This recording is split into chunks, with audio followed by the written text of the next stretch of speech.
इन अष्ट पुष्पों से आराध्य देव प्रसन्न होते हैं। अगर ये 8 पुष्प नहीं तो आपकी पूजा अधूरी मानी जाएगी।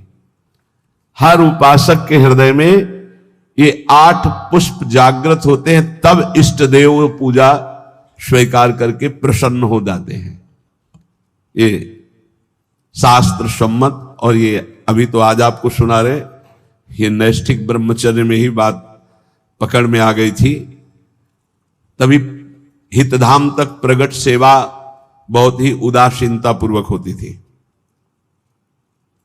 कभी पोशाक नहीं धारण कराया, कभी बस जैसे छवि जो विराजमान यही छवि थी, यही नाम सेवा थी। स्नान और गुरुजी जो इत्र दे देते थे वो इत्र लगा दिया, और इतना मिश्री का टुकड़ा भोग।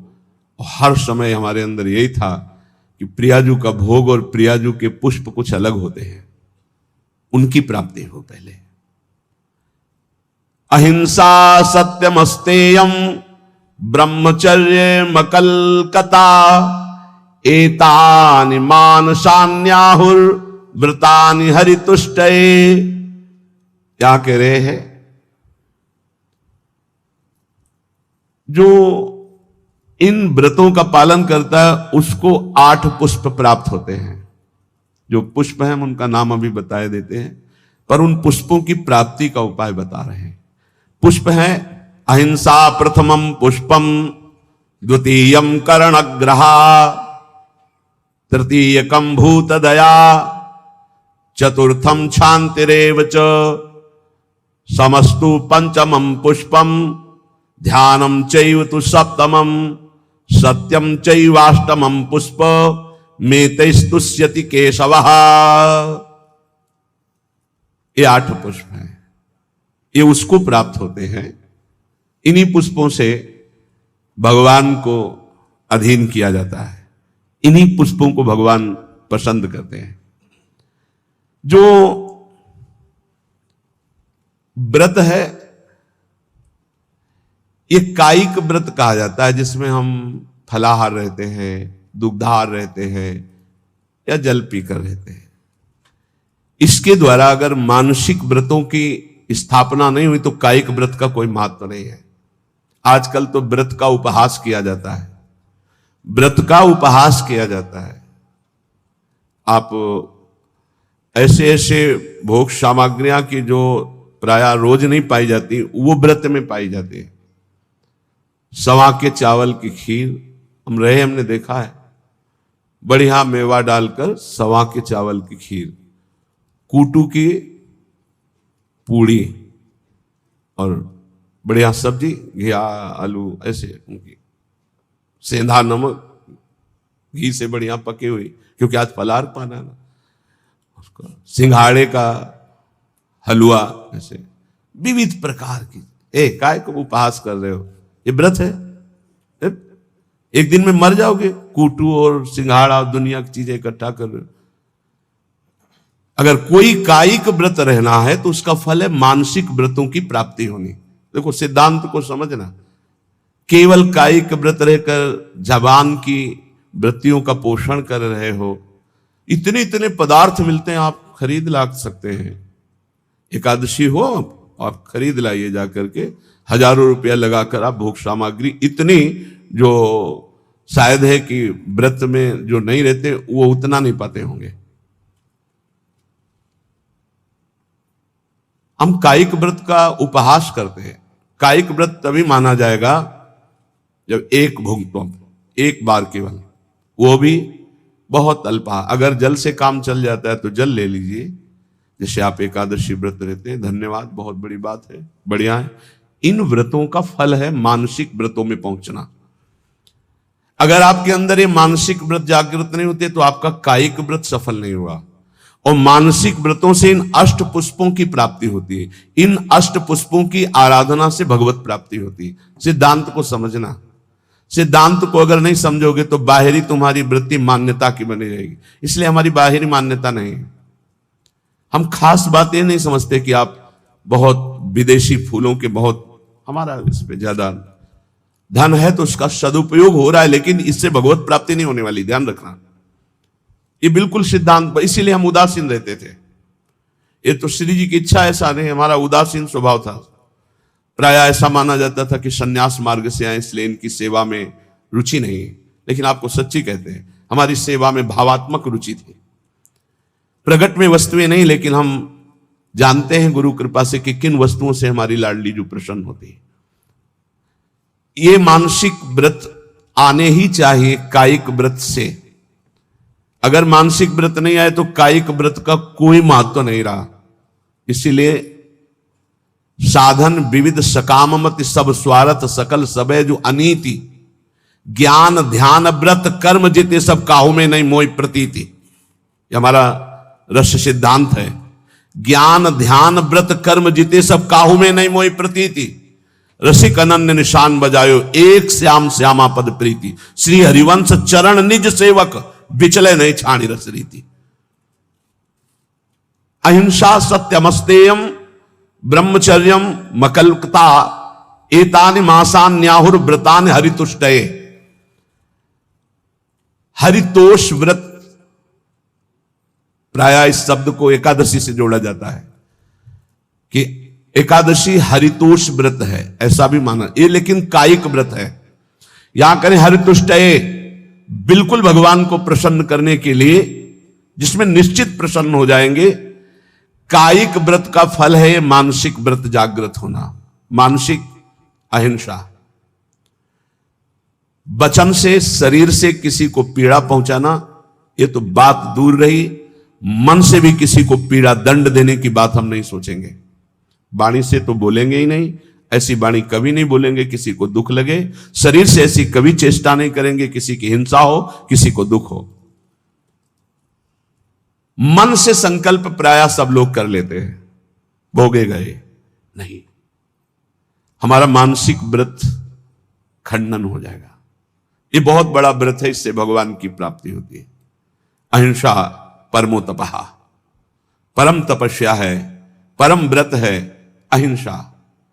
मन से, वचन से, शरीर से किसी भी तरह से किसी को दुख ना पहुंचाना अहिंसा है। हमको कोई दुख पहुंचाता है, हम उसे सह लेते हैं। वो आगे आएगा इसी प्रसंग में। ये बहुत अमृतमय वचन है। यही नैष्ठिक ब्रह्मचर्य में इन्हीं की शिक्षा हुई थी, गुरुजनों से इन्हीं की शिक्षा हुई। इसीलिए बाहरी बातों पर हमारा ज्यादा महत्व नहीं रहा कि अमुक वस्तु प्रभु को भोग लगानी है, अमुक वस्तु प्रभु को देनी, इस पर ज्यादा ध्यान नहीं रहा। ध्यान रहा कि प्रभु की प्रसन्नता होती इन आंतरिक महान लक्षणों से। अगर ये लक्षण नहीं होंगे तो बाहरी, फिर तो बड़े बड़े सेठ लोग, धनी मानी लोग प्रभु को रिझा लेंगे ना, क्योंकि उनके पास बहुत सी भोग सामग्री है। लेकिन कभी कदापि ऐसा नहीं पाया गया। प्रभु को रिझाने के लिए यही पाया गया। पहला है मानसिक व्रत अहिंसा, फिर दूसरा है सत्यम। सत्य कौन है? प्रभु सत्य है। भगवान को सत्य नारायण कहा गया, भगवान को सच्चिदानंद रूपाय, सच्चित आनंद रूपाय कहा गया। सत है प्रभु। यदि हम प्रभु का नाम जप कर रहे हैं, प्रभु के चरणों का आश्रय लिए हैं, तो हम सत का आश्रय लिए हैं, सत का जप कर रहे हैं। यदि संतों का संग करें तो सत संग कर रहे हैं। हमारे अंदर सत विचार हैं, हमारी सत क्रियाएं हैं, तो हमारी वाणी भी झूठ नहीं बोलनी चाहिए। सत भाषण है, सत संभाषण है, सत वार्ता है, वो सत है, वो सत्य है। ये मानसिक व्रत हैं। अगर ये व्रत नहीं है तो कायिक व्रत का कोई महत्व नहीं होगा, क्योंकि कायिक व्रत का शारीरिक तप का फल है मानसिक में आना। जैसे प्रगट सेवा का फल है मानसिक सेवा में आना, जैसे देह भाव की क्रियाओं का फल है देह भाव रहित होकर स्वरूप में स्थित होना। ये आंतरिक बातें समझो, सिद्धांत जो परम पद प्राप्ति का है। तीसरा है अस्तेयम, किसी की भी कभी कोई वस्तु ना उठाना, चोरी ना करना। जैसे माना कि मार्ग में तो आपका क्या अधिकार है? आप वैष्णव हैं, बिल्कुल वैसे ही पड़ा रहने दो। या आसपास कोई हो तो अपना उठा लेगा, कोई वहां से निकलेगा पूछेगा तो उसको मिल जाएगा। अगर हम उठा लिया तो हम दूर जा रहे हैं, अब वहां वो लौट के आएगा, वस्तु नहीं मिलेगी। आसपास पूछेगा तो वहां नहीं मिलेगा। हमारा कर्तव्य बनता है हम बिल्कुल उससे निरपेक्ष हो जाएं। अगर हमारी अपेक्षा बनती है तो आसपास जो दुकान है या कोई है तो उसे वहां, अगर कोई नहीं है तो आप वहीं छोड़ दीजिए। वो लौटेगा तो ले लेगा, नहीं जिसके भाग्य में होगा लेगा, हमारा अधिकार नहीं। पड़ी हुई वस्तु भी हम ना उठाएं। फिर दूसरे की चोरी करना तो हो ही नहीं सकता। चोरी कैसे कर सकता है वैष्णव होकर? अस्तेयम, ए बिल्कुल पकड़ लीजिए, अगर भगवत प्राप्ति करनी है तो कूटू और सिंघाड़ा के आटा से व्रत नहीं होता, ये व्रत होते हैं।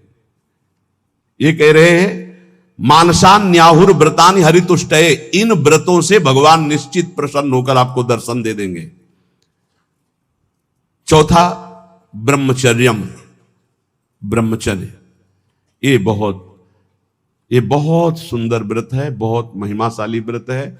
बड़े भाग्यशाली हैं, बड़े कृपा पात्र हैं जो इस व्रत को धारण करते हैं। हम कह रहे हैं सम्यक रूप से ना धारण करो तो जैसे 15 दिन में एक बार एकादशी रहते हो, ऐसे गृहस्थी में भी व्रत धारण कर लो कि हम इतने दिनों तक ब्रह्मचर्य रहेंगे। फिर संयोग गृहस्थ धर्म के अनुसार भगवान को प्रणाम करके, देवी देवताओं को नमस्कार करके गृहस्थ धर्म की पूर्ति के लिए। अन्यथा अपने पास ऐसे 20 गृहस्थ हैं जिनकी संतानें हो गई और कसम पूर्वक ब्रह्मचर्य रह रहे हैं, हम उनको प्रणाम करते हैं। मतलब बिल्कुल कहीं 100 में 1% भी हमें अविश्वास नहीं उनके प्रति। 100 में ऐसा हो सकता है कि 90% हम कह सकते हैं, 10%, 1% भी नहीं, क्योंकि उनके आचरण और उनकी निष्ठा और उनका समर्पण बताता है और उनका चेहरा बताता है, उनके नेत्र बताते हैं कि वो ब्रह्मचर्य से हैं।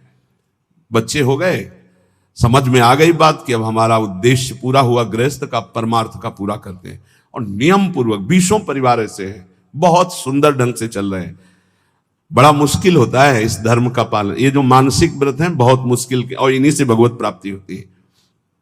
अहिंसा, मन वचन कर्म से किसी को भी पीड़ा या हिंसा न करना। देखो मच्छर का स्वभाव है वो खून पीता है, भगवान ने उसका स्वभाव बनाया है। हमारा कर्तव्य ऐसे करना नहीं है, हमारा कर्तव्य उसको निकाल देना है, उसको उड़ा देना है। अगर हमारे को बहुत परेशानी तो मच्छरदानी की रचना भगवान ने कर दी है, आप मच्छरदानी लगा लीजिए, आप उससे बचने की व्यवस्था कर लीजिए, उसको मारने का अधिकार नहीं।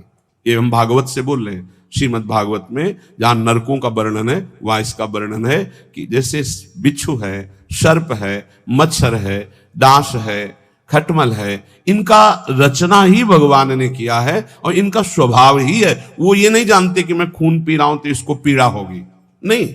उसका आहार, जैसे हम गाजर, मूली, ये सब वस्तुएं पाते हैं बड़े स्वाद से, मुझे नहीं पता कि ये जीव है। ठीक जीव वैसे ही वो है जैसे अन्य जीवों में है भगवत चैतन्य शक्ति। आप देखो मूली है हरी भरी ऐसे, और उखाड़ लीजिए थोड़ी देर में वो मुरझा जाएगी, अर्थात वो जीव गया जो मूली में था, वो गया। अब वो जीव जीव, आहार जीव, बिना जीवे नहीं। तो हमारे लिए जो शास्त्र सम्मत है उसे हम बड़े आराम से पाते हो, मुझे पाप नहीं लगता। ऐसे ही जब मच्छर खून पीता है उसको ये नहीं लगता कि मैं किसी का खून पी रहा हूं, उसको लगता मैं अपना आहार ले रहा हूं। अब उस आहार लेने में हमको पीड़ा हो रही, इसलिए हम उसको हटा देते हैं, उसको उड़ा देते हैं। हो गया उसका तो काम, एक ही में वो उसको तो मारना अपराध हो जाएगा। ऐसे हुआ मर गया, स्वाभाविक वो बात अलग है। किसी भी जीव की हिंसा ना हो, ये भगवत प्राप्ति के लिए अत्यंत आवश्यक है। कुछ लोग बोले काल है सांप, नहीं भाई, अगर वो ठीक समय से काटने का समय है आपका, तो आप किसी भी खंड में कहीं भी हो, उसी समय वो वहां प्रवेश करेगा और आपको काट लेगा। और नहीं काटेगा तो हम सेनपुर में रहे हैं, जो शाम टाइम जैसे लोग भ्रमण के लिए निकलते हैं ना, ऐसे सहस्त्रों सर्प, शास्त्र माने हजार होते हैं, कोबरा, पानी वाला, कैसे पैथन, मोटे मोटे जो अजगर टाइप, कितने सांप, कोई केली कर रहा है, कोई फुसकार रहा है, कोई टहल रहा है। इतना भारी जंगल, जिधर जाओ उधर सांप ही सांप। पद्मासन लगाए बैठे, बगल से उठा, पूरी हिम्मत से बैठे हुए कि अगर इसको काटने का समय है तो काटेगा, नहीं काटना तो बिल्कुल नहीं काटेगा, ये निश्चिंत। और सामने से निकल के खड़ा हुआ, अब अंदर से एकदम भगवदाकार व्यक्ति, प्रभु हैं, फंड नीचे किया, चला गया। ऐसा दृढ़ विश्वास था। और बीछी तो ऐसे थी जैसे काले चीटी चीटा घूमते हैं। ये हम जब कभी कोई सैनपुर का आवे, तिवारीपुर गंगा के किनारे, तो पूछ लेना वहां दोपहर के समय भले कोई गंगा नहाने चला जाए, नहीं वहां दिन में सुबह और शाम तो कोई जाता नहीं था, रात्रि में तो केवल 2 लोग रहते थे, एक सिद्ध पंजीरी बाबा और एक अपले वहां, तीसरा कोई। दोपहर के समय वहां भले कोई आ जाए, सुबह शाम वहां इन जीव जंतुओं की ऐसी बाहुल्यता, कभी भी ऐसे टच नहीं किया, कभी नहीं टच। और खूब ऐसे सांप, ये मत सोचो कि सांप दिखाई दिया मार डालो उसको, नहीं, यह अपराध है। आप उसका निवारण कर दीजिए। आपको डर लगता है निकाल। पूज्य श्री राधा बाबा गीता वाटिका में जहरीला सर्प निकला, बाबा ने कहा सुनो प्रभु, हम तो जान रहे हैं कि आप हैं, लेकिन और लोग नहीं जान रहे, अगर और लोग जान गए तो आपको परेशान करेंगे, हम रास्ता बना रहे हैं, आप यहां से निकल जाइए। ऐसे एक लकड़ी करके ऐसे ऐसे ऐसे सांप बिल्कुल उसी रास्ते से चला गया। वो भगवत भाव से देख रहे तो सांप भगवान है। अभी 10-12 वर्ष पहले की बात है, छोटी कुटिया में थे तो हितधाम में, जिसमें स्वामी शरण जी की कुटिया थी, उसमें एक संत रहते, वो 2 बजे रात्रि के हम उठ चुके थे, बाबा बाबा देखो कोबरा सांप आक्रमण कर रहा, हम तो अंदर थे, भाग आए, बिल्कुल हमका छेड़ना मत, अंदर गए, विशाल हाथ जोड़ा और कहा देखो आप जानते हो कि हम आपको कष्ट नहीं देंगे, हम ये बांस रख रहे हैं, लंबा बांस, आप इसमें लिपट जाओ, हम आपको बाहर कर दें, अगर ऐसा नहीं और ये उपद्रव करेंगे तो आपकी हानि हो जाएगी या आप किसी की हानि करेंगे, बांस रख, आप सत्य मानिए। बांस के प्रथम छोर पर ऐसे करके आराम से उठा के राधा राधा राधा राधा बाहर, और मदन टेन की तरफ पहुंचे। अरे सब में श्री भगवान है, आप ऐसा डरो मत, जिससे जब आपकी हानि होनी है वो हो जाएगा, उसको आप रोक नहीं सकते। जन्मेजय जी ने बहुत बड़ी व्यवस्था की थी परीक्षित जी को तक्षक सर्प काटने के लिए। जब सांप हुआ था तो 7वें दिन उन्होंने एक से एक तांत्रिक मंत्र वाले, एक से एक औषधियां, और एक खंभ में महल की रचना करवाई गई थी, एक खंभ और पूरा महल, उसके ऊपर परीक्षित, कहीं भी किसी भी तरह से चींटी भी नहीं रेंग सकती खंबे पे, और मंत्रवेत्ता बैठे हुए हैं, वायु रूप में भी कोई नहीं जा सकता, ऐसे मंत्रों से बांध दिया गया था। लेकिन तक्षक ब्रह्म ऋषियों को कोई भी किसी तरह चेक नहीं किया जाता था, वो भेंट देने कि आज पक्षी जी का 7वां दिन है, शायद ऐसा हो जाए कि ऋषि का साप तक्षक डसे तो उनको, परीक्षित जी के पास तो बड़े बड़े ब्रह्म ऋषियों को एक पुष्प में बहुत छोटा, एकदम जैसे पुष्प का पराग उससे भी छोटा रूप रख के तक्षक बैठ गया, फूल लिए जा रहे, और स्वयं मंत्रवेत्ता ऋषि हैं और उन्हीं के हाथ में कोई मंत्र काम नहीं कर रहा, क्योंकि खुद मंत्र में जा रहे हैं, ऐसी जगह बैठा कि कोई चेक नहीं कर सकता, कोई मंत्र का प्रयोग नहीं हुआ, गए जे परीक्षित के हाथ में दे, परीक्षित जी ने जे ही प्रणाम मुद्रा में से किया, विशाल काय रूप धारण किया, भस्म किया, आकाश में अंतर ध्यान। भावी को कोई मेट सके ऐसी बात, जो होना है वो होगा, जो नहीं होना नहीं। तो हम किसी की हिंसा ना करें, हम सदैव सत्य स्वरूप प्रभु का नाम जप करें, सत्य भाषण करें, सत्य आचरण करें, चोरी किसी की ना करें, अस्ते चोरी ना कर, और ब्रह्मचर्य ये बहुत अमृतमय है, जहां तक हो सके भगवान की कृपा से इसको धारण करो। बहुत समाज की हानि इस ब्रह्मचर्य व्रत के ना रहने से हो रही, बहुत हानि हो रही। और कह रहे अकल्प, किसी भी तरह से कपट न करो, किसी के साथ व्यवहार छल कपट वाला, सीधी सादी बात रखो, सरल स्वभाव न मन कुटिलाई, भगवान के मोहि कपट छल छिद्र न भावा। ये कपट रख करके भगवत मार्ग के पथिक को, बोल कुछ रहा है, चित्त में कुछ चल रहा है, आचरण में कुछ चल रहा है, ये ठीक नहीं है। जो बोल रहे हो वही आचरण में, वही आपका चरित्र है। मन, वाणी और शरीर एक होना, ये निष्कपट भाव कहा जाता है, ये सरल भाव। भगवान कह रहे मोहि कपट छल छिद्र न भावा, यहां कह रहे हैं कि निष्कपट भाव ये महान व्रत हैं। ये 5 जो व्रत धारण करता है वो और कोई व्रत करे ना करे, निश्चित भगवत प्राप्ति रूपी अष्ट पुष्पों की हृदय में जागृति हो जाती है। अहिंसा सत्यमस्तेयम ब्रह्मचर्य मकलकता एतानि मानसान्याहुर व्रतानि हरितुष्टे।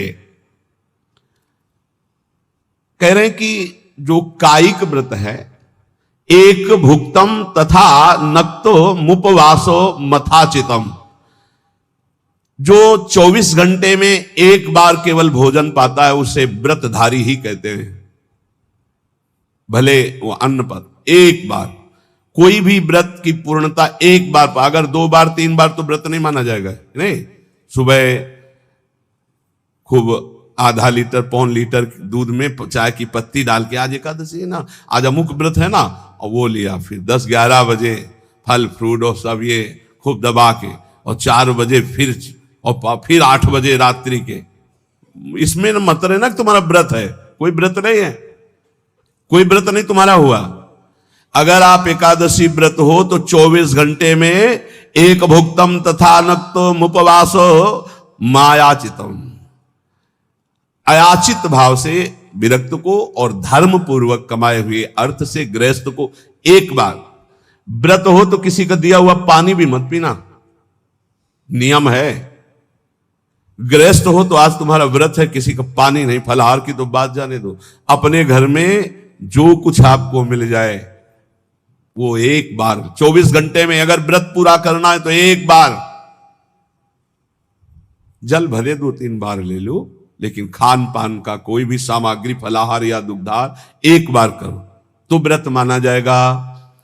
वैसे अगर 24 घंटे में एक बार अन्न पाता है तो व्रत वाला ही कहा जाएगा, उसका व्रत ही माना जाएगा। ये शास्त्र, एक भुक्तम तथा नक्त मुपवास मयाचितम, अयाचित भाव से एक बार जो प्राप्त हो गया उसको शरीर, एक बार से प्राणों का पोषण अच्छा हो जाता है।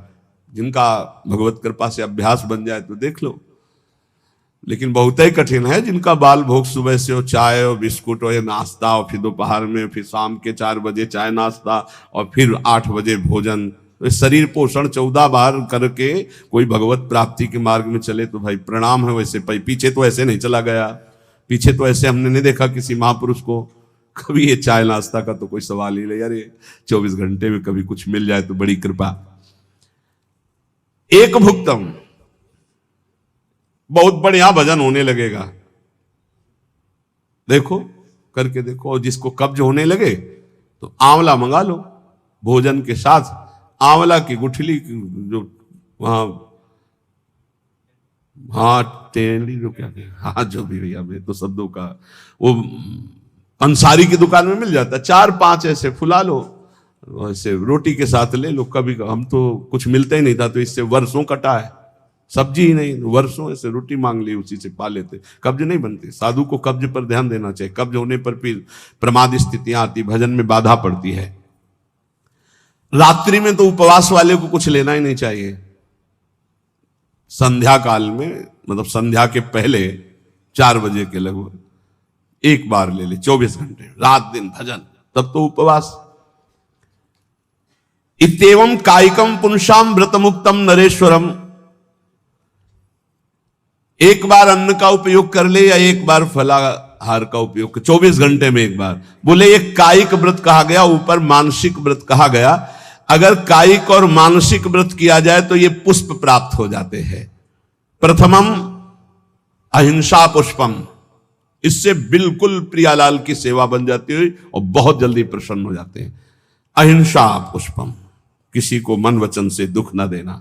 द्वितीयम करणग्रहा, करण अंतःकरण और इंद्रियां, इनका जो आग्रह होता है विषयों की तरफ जाना, उनसे हटा करके प्रभु में स्थित करना। अंतःकरण और इंद्रियों को प्रभु में स्थित कर लेना, यह दूसरा पुष्प है।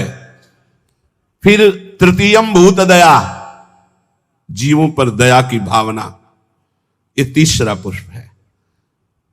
चैतन्य महाप्रभु ने श्री सनातन जी को उपदेश किया था, नामे रुचि, वैष्णव सेवा और जीवे दया।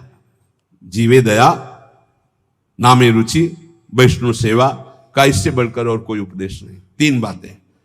जब किसी को दुखी देखा जाए तो अपने चित्त में दुख आ जाना, कैसे इसकी दुख की निवृत्ति करूं, ये वैष्णव हृदय होता है, ये भक्त हृदय होता है। इससे भगवान बहुत प्रसन्न होते। दूसरे को दुखी देखकर द्रवित हो जाना, भले हम नहीं निवारण कर पा रहे पर हमारे हृदय में पीड़ा है कि कैसे इसके दुख का निवारण हो। हे भगवान, मैं तो असमर्थ हूं, इस पर सेवा नहीं कर सकता, अर्थ नहीं है, ऐसी व्यवस्था नहीं है, ऐसा भाव नहीं, पर मुझे लगता है मैं इसे सुख प्रदान करूं। इतनी भावना से ये पुष्प भगवान के पास गया और आपके ऊपर भगवान प्रसन्न हुए। जीवे दया तृतीयकम पुष्पम, तीसरा पुष्प है समस्त जीव पर दया।